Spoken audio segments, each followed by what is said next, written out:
woman ought to know. Exercise by Dr. Mary Wood Allen. You said to me, my daughter, that you wanted to join the class in physical culture. I asked you why, and you said because you thought you needed to build up in certain parts of the body. You were defective in muscular development. You needed also to acquire grace, you thought. And I said, is muscular development the primary object of physical education? You seem to think that it is.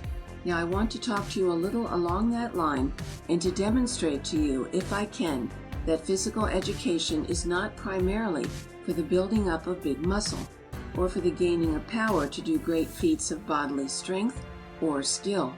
The object of physical education is to develop a quickly responsive, flexible instrument for the soul to use.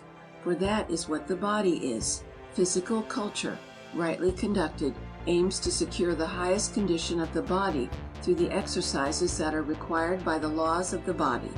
Law, physical law, governs the body, and exercise should be according to this law. The first object of exercise is to make a vital supply for the whole body. This is first secured by proper attitude. If we stand or sit properly, we gain a proper position of the vital organs, and then they will do their work well, and the result will be more perfect nutrition. The use of certain organs increases supply, and the use of others quickens waste. A balance should be maintained between the two. We must nourish the life-sustaining organs before using the organs which use up brain supply. Therefore, we want to be sure that we are working according to these laws. A great many people have an idea that physical culture means building up big muscle. They measure the muscles of the arm and of the leg and judge by their increase in size of the value of the exercise. This is not a correct measurement.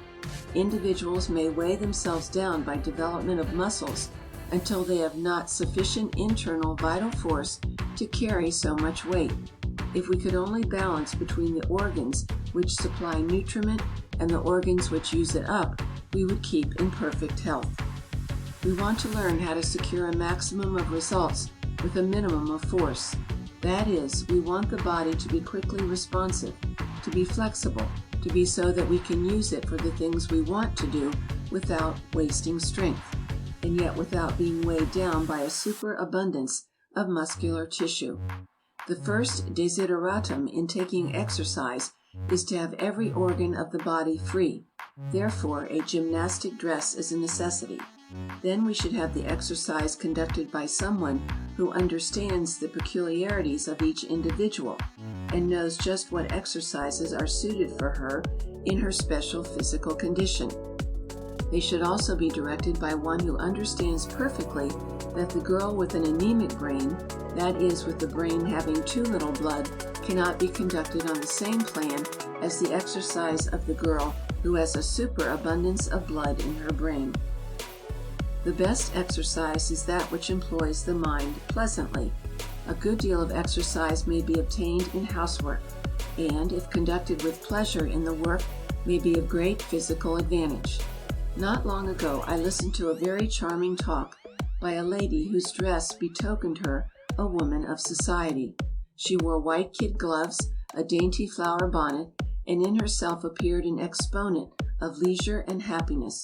Her address was entitled The Home Gymnasium, and I supposed that it would consist of descriptions of machinery that could be put up in one's own dwelling for gymnastic purposes. But I soon found that her home gymnasium meant household duties. She said one could scrub the table and obtain the best exercise for arms and chest, and at the same time produce an article or piece of furniture which would be a delight to the eye in its whiteness and brightness. She said that in scrubbing the floor, one obtained very much the same movement that would be given in the gymnasium, while at the same time the exercise would conduce not only to the personal advantage, but to the happiness of the family.